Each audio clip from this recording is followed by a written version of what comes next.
Lumabas na tayo, takasan na natin ang mundo.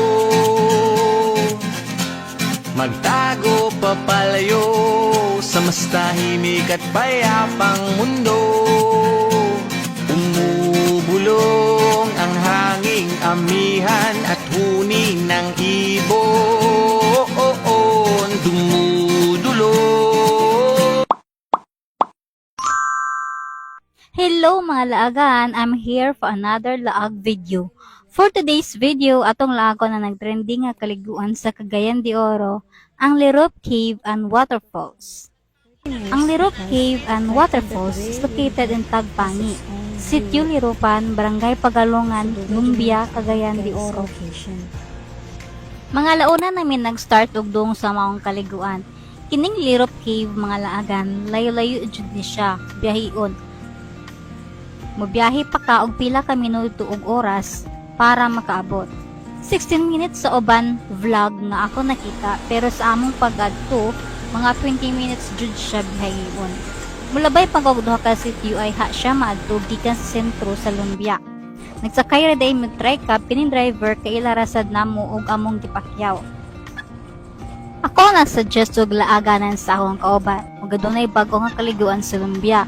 Nakita ra pud din ako sa vlog. Dul-dul ra sa among gistihan kay Lumbia man sad mi nga barangay Gador. Miuki ako makauban kay timing man pud sa sweldo. Nakita na pud nila ang mga photos nga akong gipakita sa ila. Tsada man sad sa photo. Makita ninyo sa video, layo jud siya. Mailhan ninyo mga laagan nga hapit na mo ka makaagi mo sa lugsungon nga part sa kalsada. Kanang lugsungon mga laagan na diha ang Lirop Cave. Nakaabot mi mga 2 PM na kapen og nagbayad na ni sa entrance fee. Ilang entrance fee as of that moment kay 10 pesos ra ang adult og 5 pesos para sa mga bata. So very affordable ra jud, pero dili siya accessible nga kaliguan. Need ka og sakyanan og motor. I suggest kung mo plano mog ari, dala jud ka og sakyanan kilisod kung mag-commute ra. Naa sila hagdanan paingon sa ubos og bamboo bridge kumulabang ka. Eco-friendly jud siya mga lagan kay limpyo og mga tao, bawal jud magsinagbot. Pag-abot na mo mga laagan, hunas kaayo. Ingon sa caretaker gikan daw nagbaha so ila gilimpyuhan o gihawasan mo na ang tubig tagatuhod ra jud. Usually ang tubig manggod mga laagan ani if normal ang panahon tagahawak mga laagan. Naa sa daghan nga ligo mga laagan og nagiinom. Nay nang giinom, pwede ra ka magwalwal mansad o magiinom diri kinaaman sa floating table pod. Namalit mo yung makaon na mo og drinks mga laagan o sami nga ligo. Pwede ra day ka magpalit duol kay naay tindahan, dili jud problema ang pagkaon kung maglagkay naay tindahan sa duol.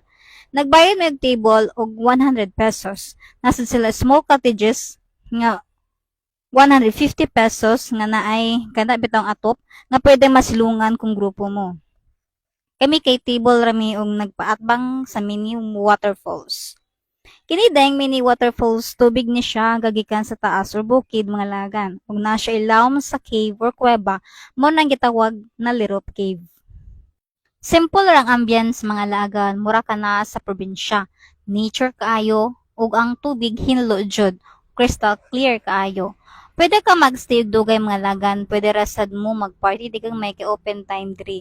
After na mo nangaon mga lagan, nagtampisaw na dayon mi kay ani na time summer pa man. Sulami jud di humol ug bugnaw na tubig.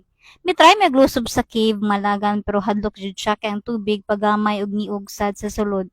Naglumba mi pamiog pangdagan ana nga time, nalingaw mi og kadyot. Nanguli na day may malagan, wala na may nagdugay. Nanguli mi mga 4 kay akong kauban, manguli pa man sa ila sa kay weekend man pagkaugma. Diri na lang kuto ba ang laag video. This is Sheng will say laag na. See you in my next mini log video. Bye!